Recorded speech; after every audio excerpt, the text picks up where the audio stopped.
Hello, everybody, and welcome back for another episode. Today, we're going to be talking about the Millennial Reign of Christ, Part 2, St. George and the Sevenfold Son. Now, the basic premise of this video is that the second coming of Jesus Christ, what if it's already happened? It's in our past, not in our future, from a biblical and Christian perspective. And just to recap a little bit, part one, there's a lot of verses which indicate that Jesus was going to be returning imminently. And this is just one chapter which sort of talks about it. And to set the stage, Jesus is just talking to his disciples on the Mount of Olives, and they're asking him about the end times. And some of these verses, they're just talking about all the things that will happen, and like earthquakes, pestilence, wars, rumors of wars, all these things, false prophets, antichrist, the whole list of things you've probably heard before. And then another verse later on goes to talk about how the Son of Man will be coming in a cloud with power and great glory. So his return, he's coming back in the clouds. But here's the plot twist. Same chapter, later on, verse 32, he goes on to say, I say unto you, this generation shall not pass away till all be fulfilled, indicating that he's talking to his disciples. So he's saying, you will see these things. They will be fulfilled in this generation. And there's other verses that back this up. And this is just one of them. Revelation, the final book of the Bible, chapter 1, verse 7. And it goes on to say, he is coming with the clouds, and every eye will see him, even those who pierced him. There were some Roman soldiers who pierced Jesus, and it's saying even they will see his return in the clouds again. So they need to be alive to do that, right? So that's for us, that's in our past, way in our past. So this is indicating an imminence as well, and it backs up what's being said here about this generation. So I was looking at, after this Jesus' return, there's supposed to be the Armageddon, a major destructive event. And when I looked at what they term the fall of the Western Roman Empire, which is supposed to be a gradual fall over the course of roughly 100 years, you look at the damage that you see with what we're told is the Roman Empire, and it is quite extensive. And not only are things just completely destroyed, things are buried too. In the bottom right, this is Rome. And I think it was in the 1930s. You have the videos of people trying to dig out Rome, and it's buried, like all these structures are buried under 20 feet of earth. So something pretty major happened. And even in overseas, in England, they're finding buried Roman villas all the time. And they come up with different stories as to why they're buried. But I'm thinking, this was all related to an Armageddon event, not some gradual fall of the Western Roman Empire and whatever BS story they made up about why this is buried. And they also find underneath cathedrals, this is in the United Kingdom as well, Exeter Cathedral, they were digging down for something else, and they stumbled onto a Roman bathhouse, didn't even know it was there. So again, and there's some story as to why it was like this. I'm thinking this is all related to, potentially, I don't know for sure. I wasn't there, obviously, but that's what I'm thinking. It's all related to an Armageddon event. Now, before I move on here, I just wanted to say, while looking into this cathedral, Exeter Cathedral, and other cathedrals, I was just wanting to know, do we even know? We always see organs in churches, do we even know, why is the organ, why are they in churches? Because they're in all of the cathedrals, right? It's like one of the standard pieces of equipment that's in these churches is an organ. And when you go to look up why are organs in churches, you find things like it remains an enigma and it's unclear. Now there's speculations, but they don't even know why these organs are even in these structures.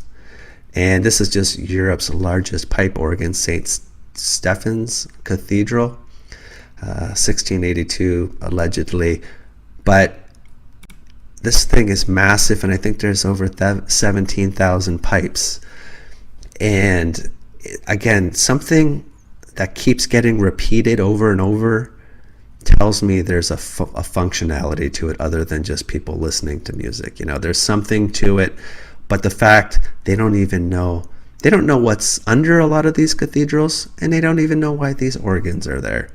I mean, everything with our history is just shrouded, and I just wanted to bring that up. I thought it was kind of funny.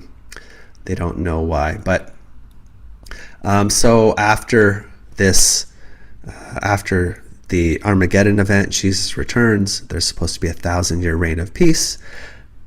But in our history, after the fall of the Western Roman Empire, they talk about the Dark Ages of 1,000 years. So are they right? And there was just this period of this general nothing happening, bad conditions all the way around, or was it maybe the best time to be alive? So that's what we're questioning. And now there's just 2 more events that are supposed to happen after the 1,000-year reign of Christ ends.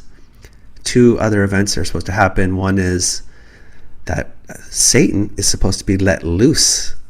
And I think this is maybe where the events that we term the mud flood occurred, or in and around this time, potentially. So he's let loose to deceive the nations, and there's talk about a second resurrection. Revelation chapter 20, verse 5, the rest of the dead live not again until the 1,000 years were finished. And of course, 1850s, we're looking at all these, looks like empty cities, the photos, and then you have an explosion of more population increases, and you have orphans, foundlings, orphan trains, just children everywhere, orphanages, and it's just, people showing up out of nowhere. So potentially, I'm thinking, we're the second resurrection, and we're living in this time. So that's a quick recap, but now let's get on to some new stuff and talk about some of these topics I have prepared for you today. Now I want to talk about the curious case of St. George. Okay. Show me.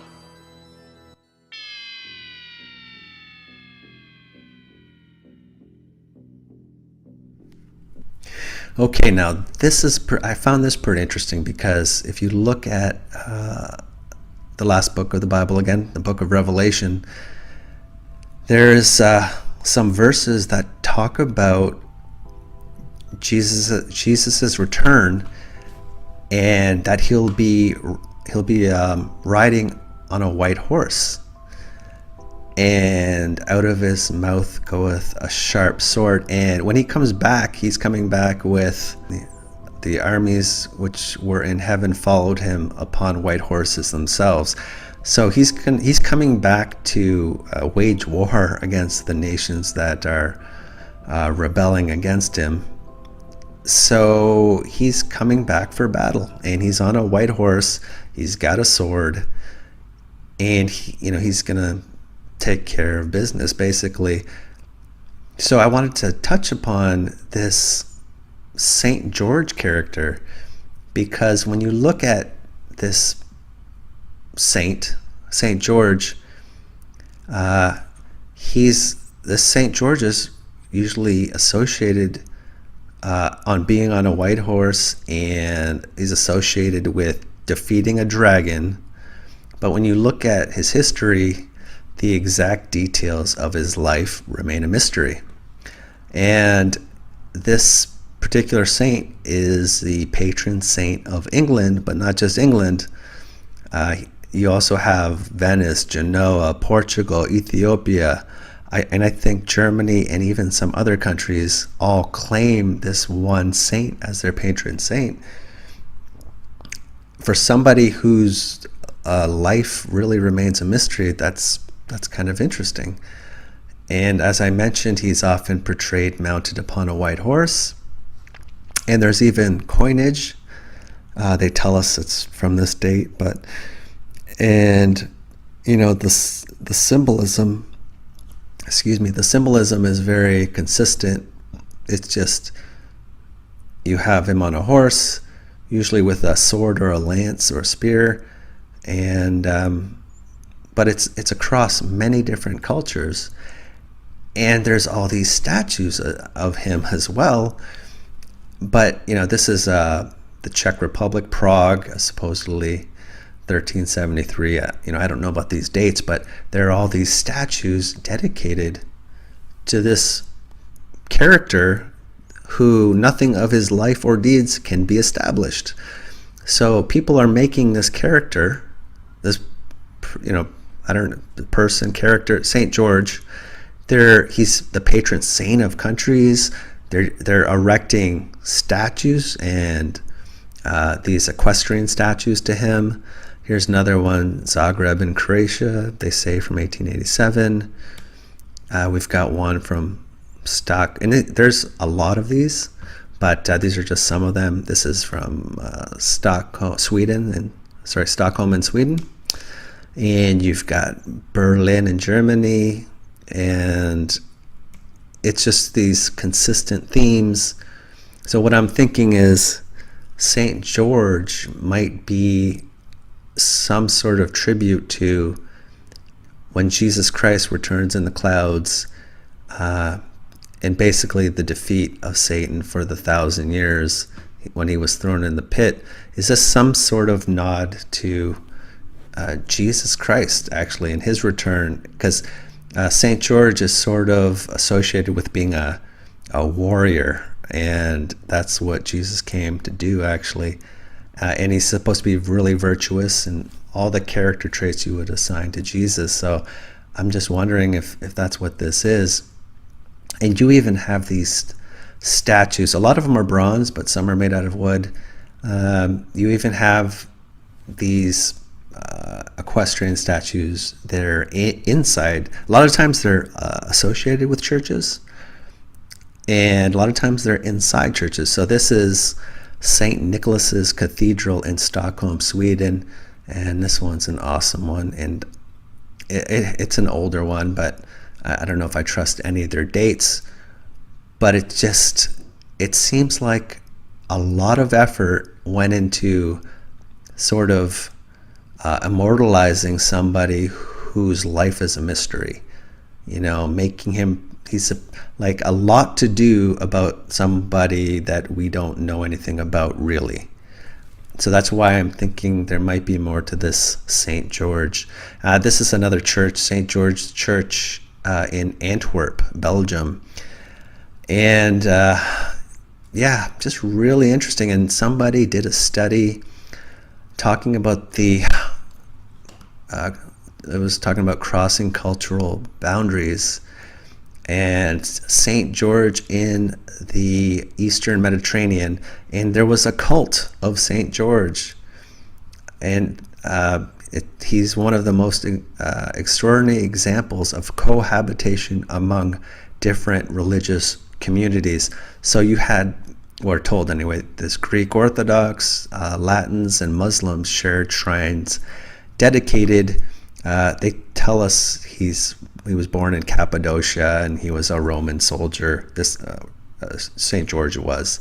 I can't rely on anything they're saying about him, but this he was sort of worshipped by all these different cultures, and that's kind of what the premise of this paper was, like trying to explain why that is. And there's this really interesting wood carved statue of what we're told is St. George in Castoria, and I think this is in Greece.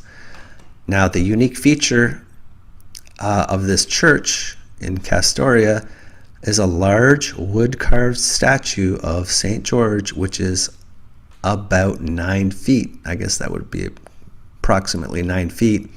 And of course, it's of unknown origin. And this is just to show you kind of what a typical male height relative to the statue would be. But you have, again, so you've got all these cultures worshiping this saint whose the details and origin of his life are kind of, they're a little bit mystery, like nothing's defined. He's the patron saint of all these countries.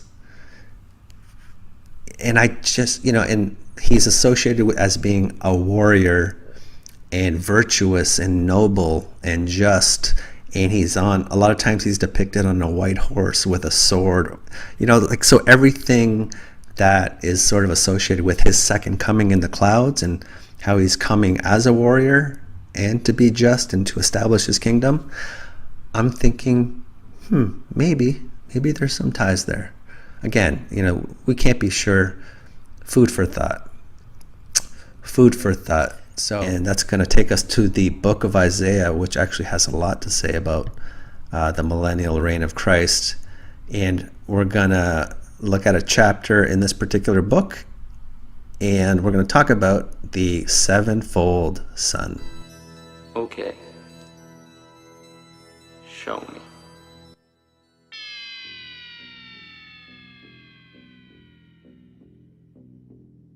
This chapter 30 of the book of Isaiah, which is in the Old Testament of the Bible. And this is just, it's talking about, there's a after Jesus comes back, Armageddon has happened, Jesus sets out to establish his kingdom on earth, and there's this period of regeneration of the earth. And this is just one verse kind of talking about that, verse 23. So it's going to return to Eden-like conditions. Now, there's a really interesting verse in this chapter, and I think it might tie into some of the things that we see as well. And it's a little further down, Isaiah chapter 30, verse 26. There's a reference to the light of the moon and the sun, and it says, "Moreover, the light of the moon shall be as the light of the sun, and the light of the sun shall be sevenfold, as the light of 7 days." Now, there's this interesting reference basically to the fact there's not going to be nighttime. The moon will be giving off the light of the sun, and the sun is going to be supercharged. Now, it doesn't really say anything about heat, but it's talking about 7 times the brightness. So I'm sure there's other things happening to sort of make that manageable. But so you're going to have these more Eden-like conditions, much more light, and you probably will have a more moderate climate year-round. So why do I think that's interesting is because, again, we've been looking at this heating of historic structures, including church buildings, and there was this study done by the University of Cambridge basically just pointing out,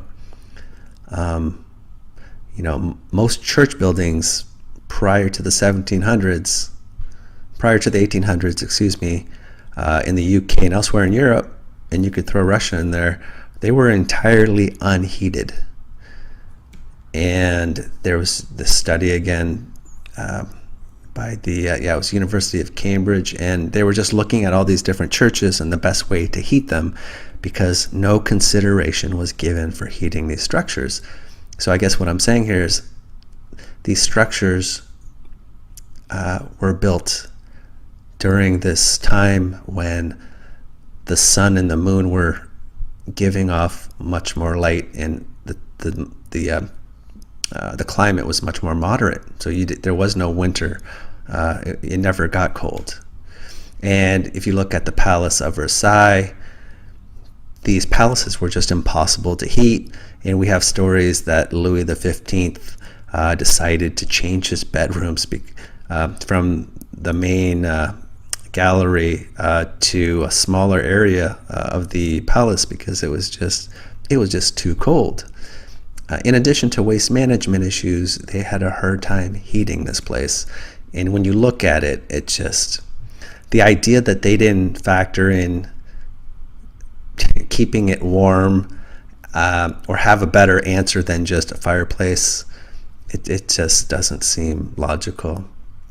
I mean, and we talked about the Palace of Versailles. If you just look at all the things they did just to get water to fountains, they had aqueducts, they had reservoirs, the pipes that sort of facilitated that, and they had a machine, the giant Marley machine, just to get the water from the River Seine 4 miles away.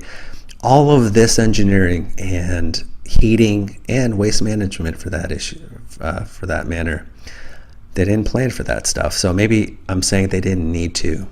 And if you look at the palaces, for instance, another palace, the Winter Palace in St. Petersburg, again, it was impossible to heat. They went through like 3 heating systems. They started with fireplaces. A portion of it burnt down. Then they went to some like centralized heating system, but it was too dry. People were getting nosebleeds and coughing. And so they had to humidify the air, and they would cancel. Sometimes balls were called off due to extreme cold.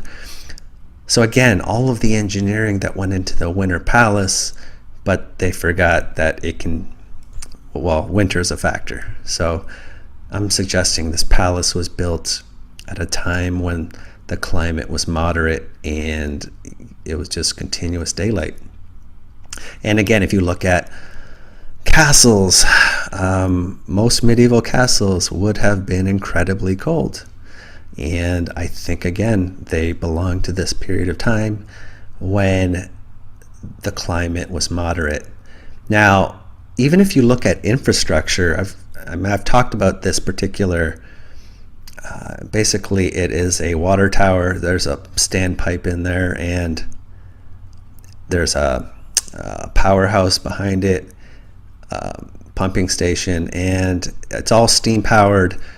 But we're told this is Detroit, Michigan, by the way, and we're told it was built in 1876. This Moorishly inspired minaret design, and when you look in the history of it, it turns out that somebody had to be assigned to fix the problem of the pipes freezing, because the architect hadn't thought of keeping the pipes needed to be kept from freezing.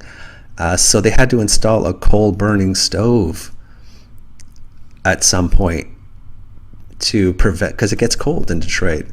So the people who did all this, they forgot again. And I guess what I'm suggesting is it wasn't an oversight, but the climate conditions were different. And just look at this place. I mean, unbelievable, this place. And it's just, there's nothing left of this, by the way. This is just an overhead view, and like this entire structure is gone. The water tower's gone, and this back here is also gone as well. I think this structure here is the only one that's left. But I wanted to point out there's a gate that is also really impressive. And again, I would suspect this gate was built at the same time the rest of this park was built, whenever that was, but it wasn't when they're telling us. It was a lot older. But this gate is still around. But even in 1894, you've got all this infrastructure. They built all of the infrastructure, but yet the roads are still in horrible condition. It just doesn't seem like a match. And they've got trolleys, but they're being pulled by horses. So just this inconsistency. And I just wanted to show you a quick picture of, we got our guys with the top hats, and I can't be certain, but I wouldn't be surprised if that was if that hand was tucked in there for the old hidden hand sign. But just, this place was awesome. It was awesome.